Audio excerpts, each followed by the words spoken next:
രേഷ്മയുടെ ആരെങ്കിലും ഉണ്ടോ? ഉണ്ട് സിസ്റ്റർ ഉണ്ട്. രേഷ്മ പ്രസവിച്ചു പെൺകുഞ്ഞാ. കുഞ്ഞാണെന്നല്ലേ നമ്മളൊക്കെ വിചാരിച്ചിരുന്നത്. ഓ അമ്മയുടെ പൊന്നുമോനിങ് വാ. എന്നെ കൂടെ എടുക്കോ? ഇവ ആൺകുഞ്ഞാണ്, നീ പെണ്ണാണ്, നീ തറയിൽ നിന്ന് വളരാവൂ. ഈ ഗെയിമിന് കളിക്കാൻ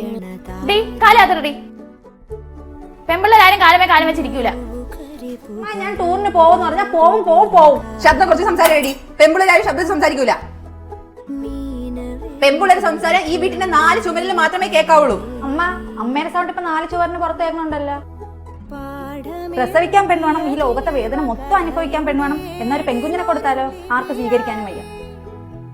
ഇന്ന് ഈ സൊസൈറ്റിയിൽ ആണിനും പെണ്ണിനും ഒരേ സ്ഥാനമാണുള്ളത്. പിന്നെ എന്തിനാണ് നിങ്ങൾ പെണ്ണുങ്ങളെ മാത്രം ഇത്ര അടിച്ചമർത്തുന്നത്? എന്താ പെൺകുഞ്ഞിന് കുഴപ്പം? ഒന്നുമില്ല. വാവേ സുന്ദരി, പിന്നെ എന്ത് വ്യത്യാസമ്മ? പെമ്പിള്ളേരാരും കാലമേ വെച്ചിരിക്കൂല. ഇപ്പൊ അമ്മയുടെ സൗണ്ട് 4 ചുമരിന് പുറത്ത് കേൾക്കണുണ്ടല്ലോ.